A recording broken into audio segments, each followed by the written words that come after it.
is Madison Hibbert, and I will be talking about the maritime territorial disputes in the South China Sea. There are actually many maritime territorial disputes in East Asia, but I am just covering those in the South China Sea because it has the most countries involved. It's just pretty much a recap over the countries involved, their standings, their reasoning, and what waters they claim. So, this is the South China Sea. China drew a 9-dash line, as you can see right here, to show what they claim is their land, their water. And the countries that disagree with this are Brunei, Malaysia, Philippines, Vietnam, and Taiwan. They are fighting over the Spratly Islands and the Paracel Islands, and each of these countries have their own different names for them, I'll recap that. So first is the Philippines. So Philippines claim that they have explored the historical exploration in 1940s, the islands, and that they are part of the Palawan province. They have held troops there and also have a presence there. They've arrested Chinese fishermen there in their claimed waters, and because of so many of their diplomatic and military approaches with China over this land, they have exhausted that and no longer really have that much standing, as China has kind of disputed all of those, so there's really not much more for them to go off of. Next is Malaysia. So they're not as contested due to their location, as they are the furthest away, and their economic standing, they aren't as reliant as they on the fishing industry as China and the Philippines are, and they do have an energy company called Petronas located in one of the Spratly Islands, and China's vessels, shipping vessels, have interfered with that.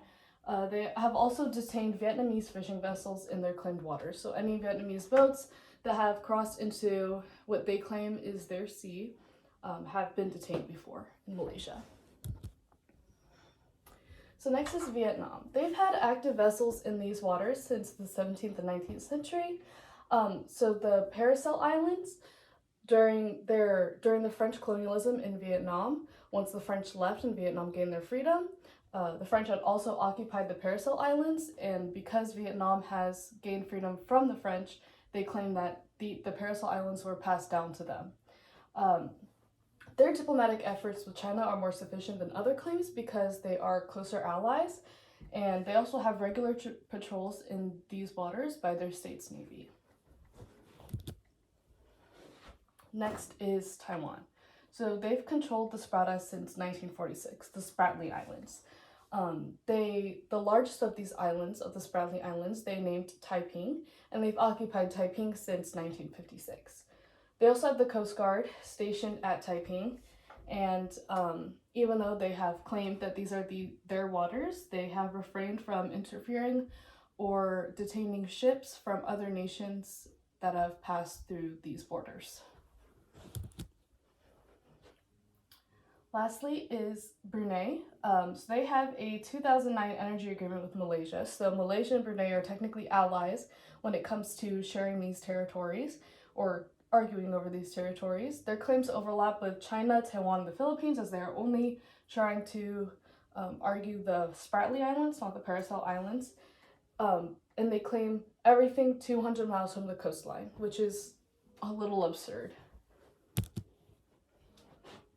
And lastly, China. So they argue that they were the first to discover the islands. They argue that it's a natural part of the country, that the islands were